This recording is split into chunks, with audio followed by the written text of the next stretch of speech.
Hello everyone, welcome to our YouTube channel keep it simple. आज के video में हम बात करेंगे बर्गर किंग की। 15 दिसंबर यानी इस वेंसडे को इनकी एक बोर्ड मीटिंग थी जिसमें इनके बोर्ड ने कुछ इंपॉर्टेंट अप्रूवल्स दिए हैं। तो हम इस वीडियो में डिटेल में डिस्कस करेंगे इस टॉपिक को और ये भी बात करेंगे कि क्या हमें करंट प्राइस पे बर्गर किंग का शेयर लेना चाहिए या नहीं।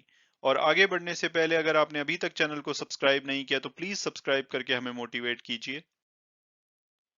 तो अब अगर बात की जाए कि भाई कंपनी ने अपनी बोर्ड मीटिंग में क्या क्या अप्रूव किया है, तो सबसे पहले तो 1500 करोड़ की एडिशनल फंड रेजिंग को अप्रूव किया गया है। यानी कि कंपनी नई सिक्योरिटीज इशू करके 1500 करोड़ रुपए तक रेज कर सकती है।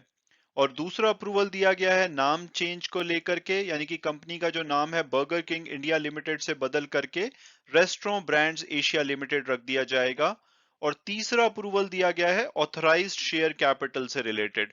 ऑथराइज्ड शेयर कैपिटल क्या होती है? ये मैक्सिमम नंबर ऑफ शेयर्स होते हैं जो कि एक कंपनी इशू कर सकती है अपने शेयर होल्डर को पैसा रेस करने के लिए। तो जो अभी इनकी ऑथराइज शेयर कैपिटल है वो 505 करोड़ है, जिसको कि बढ़ा करके 600 करोड़ रुपए कर दिया जाएगा। तो अब अगर आप सोच रहे हैं कि भाई ऑथराइज्ड कैपिटल का मतलब है कि मैक्सिमम नंबर ऑफ शेयर जो ये कंपनी इशू कर सकती है, और ये तो सिर्फ 600 करोड़ रुपए के हैं और वहीं कंपनी 1500 करोड़ रुपए रेस करने का प्लान कर रही है। तो जो ऑथराइज्ड कैपिटल होती है वो number of shares into face value of shares होती है। यानी कि 60 करोड़ शेयर हैं और उनकी फेस वैल्यू 10 रुपए है, तो इस हिसाब से ये 600 करोड़ है। लेकिन ये जो 1500 करोड़ रुपए रेस किए जाएंगे ये मार्केट प्राइस पे रेस किए जाएंगे। जैसे कि अभी मार्केट प्राइस जो बर्गर किंग का चल रहा है वो लगभग 150 रुपए है। तो इनको 1500 करोड़ रुपए रेस करने के लिए लगभग 10 करोड़ शेयर एडिशनल इशू करने पड़ेंगे। तो अब अगर बात की जाए कि भाई कंपनी जो ये 1500 करोड़ रुपए है ये कैसे रेस करेगी, तो कंपनी फ्रेश सिक्योरिटीज यानी कि शेयर्स इशू करेगी। या तो ये पब्लिक ऑफरिंग्स के थ्रू रेस किए जाएंगे या प्राइवेट ऑफरिंग्स के थ्रू। तो क्या क्या ऑप्शन हो सकती है कंपनी के पास? पहले पहले या तो प्रेफरेंशियल इशू के जरिए ये मनी रेस कर सकती है, यानी कि सेलेक्टेड ग्रुप ऑफ पर्संस को नए शेयर्स इशू किए जा सकते हैं। या फर्दर पब्लिक ऑफर ला सकती है, यानी कि जब एक नई कंपनी पहली बार पब्लिक से पैसा उठाती है तो उसको आईपीओ बोला जाता है, यानी कि इनिशियल पब्लिक ऑफरिंग। लेकिन अगर कोई लिस्टेड कंपनी है वो दोबारा से पब्लिक से पैसा उठाना चाहती है तो उसको एफपीओ यानी कि फर्दर पब्लिक ऑफर या फॉलो ऑन पब्लिक ऑफर बोला जाता है। तो ये पब्लिक से ऐसे पैसा रेस कर सकते हैं या क्वालिफाइड इंस्टीट्यूशनल प्लेसमेंट के बेसिस पे ये पैसा रेस कर सकते हैं। ये भी एक तरह का एफपीओ ही होता है। यानी कि नए शेयर इशू किए जाते हैं, बट इसमें आम पब्लिक या रिटेल शेयर होल्डर की बजाय इंस्टीट्यूशनल इन्वेस्टर से पैसा उठाया जाता है नए शेयर इशू करके। या कोई और परमिसेबल मोड जो भी होगा उसके थ्रू कंपनी 1500 करोड़ रुपए रेस करेगी। और ये जो पैसा है या तो एक बारी में रेस किया जाएगा या हो सकता है कि मल्टीपल ट्रांचेस में रेस किया जाए।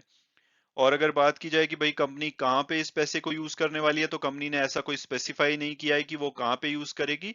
बट मार्केट एक्सपर्ट्स ये मान रहे हैं कि कंपनी लगातार एक्सपेंशन कर रही है तो शायद ये अपने एक्सपेंशन पे ही इस पैसे को यूज करेगी। और पिछले महीने की अगर बात की जाए तो कंपनी ने एक बाइंडिंग ऑफर किया था 83.24% स्टेक खरीदने के लिए बीके इंडोनेशिया में। बीके इंडोनेशिया क्या है? ये बर्गर किंग के ब्रांड को इंडोनेशिया में ऑपरेट करते हैं, तो इनके एग्जिस्टिंग शेयर होल्डर से बर्गर किंग इंडिया ने 83.24% स्टेक खरीदने के लिए बाइंडिंग ऑफर किया था। और कल यानी कि 16 दिसंबर को एक न्यूज आई है कि अब ये फाइनल स्टेज पे है और कंपनी ने एग्रीमेंट कर लिया है बीके इंडोनेशिया के साथ कि ये 83.24% स्टेक खरीदेंगे 183 मिलियन यूएस डॉलर के कंसीडरेशन पे। और इस एक्विजिशन के बाद कंपनी 40 मिलियन यूएस डॉलर और भी इन्वेस्ट करने का प्लान कर रही है बीके इंडोनेशिया में उनकी फ्यूचर बिजनेस रिक्वायरमेंट के लिए। और अब अगर बात की जाए दूसरे अप्रूवल की, यानी कि जो कंपनी ने अपना नाम चेंज किया है उसके लिए ministry of corporate affairs, registrar of company और सेंट्रल प्रोसेसिंग सेंटर की कंफर्मेशन के बाद इनके बोर्ड ने इनके नेम चेंज को अप्रूव कर दिया है। और इनका नाम अब बर्गर किंग इंडिया लिमिटेड से बदल करके रेस्टोरेंट ब्रांड एशिया लिमिटेड कर दिया जाएगा। और ये नाम चेंज क्यों किया गया है? तो शायद कंपनी क्योंकि एशिया में अपने फुटप्रिंट को बढ़ा रही है, एक्सपेंशन कर रही है, तो शायद ये चाहते हैं कि इनका नाम इंडिया स्पेसिफिक ना लगे, more of Asia Asia specific लगे, तो रेस्टोरेंट ब्रांड्स एशिया लिमिटेड इसका नाम किया गया है। हालांकि अभी तक बोर्ड ने इनको अप्रूव किया है, इसके बाद इनको शेयर होल्डर और दूसरे रेगुलेटरी अप्रूवल चाहिए होंगे इन चेंजेस को इम्प्लीमेंट करने के लिए। उसके लिए कंपनी ने कहा है कि ये पोस्टल बैलेट के थ्रू अपने मेंबर से अप्रूवल लेंगे। और अब अगर बात की जाए कि क्या करंट प्राइस पे हमें बर्गर किंग का शेयर लेना चाहिए या नहीं, तो सबसे पहले अगर हम इसकी पास्ट परफॉर्मेंस देखें, तो पिछले साल दिसंबर में कंपनी ने अपने आप को लिस्ट कराया था। इनका इशू प्राइस 60 रुपए का था और इनकी जो लिस्टिंग है 113 रुपए के आसपास हुई थी, यानी कि बहुत ही अच्छे प्रीमियम पे हुई थी। और उसके बाद भी इनका शेयर लिस्टिंग के बाद बहुत तेजी से भागा था। तभी हम देख सकते हैं कि पिछले एक साल में इन्होंने 15% की नेगेटिव रिटर्न दी है। और उसका रीजन यही है कि लिस्टिंग के बाद इनका शेयर काफी अच्छे से भागा था। हालांकि पिछले एक वीक में भी इनका शेयर लगभग 7% के आसपास गिरा है। और अगर हम ब्रोकरेज हाउस रिपोर्ट्स की बात करें, तो मिड नवंबर में एक रिपोर्ट आई थी और उसमें इसका टारगेट 217 दिया गया था। और टिकर टेप के प्रेडिक्टिव एनालिसिस के हिसाब से इसका एवरेज प्राइस 206 है, हायर साइड पे 250 और लोअर साइड पे 160।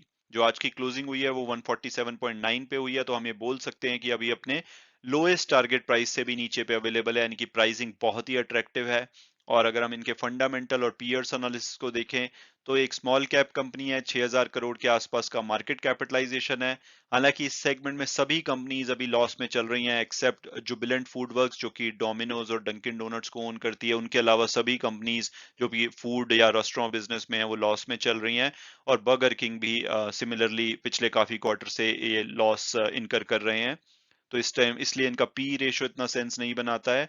पीबी रेशियो इनका ठीक ठाक है। और ओवरऑल अगर मेरी पर्सनल ओपिनियन पूछी जाए कि क्या इसका शेयर हमें लेना चाहिए या नहीं, तो मुझे लगता है कि अगर आपको इस बिजनेस में बिलीव है, तो इसकी प्राइसिंग तो बहुत ही अट्रैक्टिव है। ये यहाँ से आपको 40 से 70% की रिटर्न भी दे सकता है अगर सब चीजें ठीक रहें और जिस तरह से कंपनी एक्सपैंड कर रही है। हालांकि अगर रिस्क की बात की जाए, तो इस एरिया में सबसे बड़ा रिस्क अगेन लॉकडाउन वगैरह का है, कि अगर कोई भी कोविड से रिलेटेड नेगेटिव प्रोग्रेस होती है तो इनको इम्पैक्ट कर सकती है।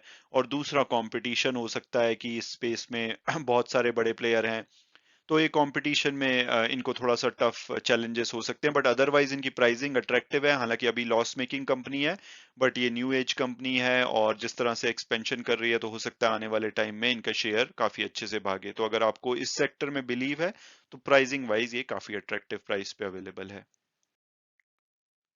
हालांकि वीडियो क्लोज करने से पहले मैं हमेशा की तरह डिस्क्लेमर दूंगा कि अगर आप इसमें इन्वेस्ट करना चाहते हैं, तो अपने फाइनेंशियल एडवाइजर से बात कीजिए, अपनी फर्दर रिसर्च कीजिए। उसके बाद अगर आप कंफर्टेबल फील करते हैं, तभी आप इसमें इन्वेस्ट कीजिए। Thanks so much for watching the video and God bless you all.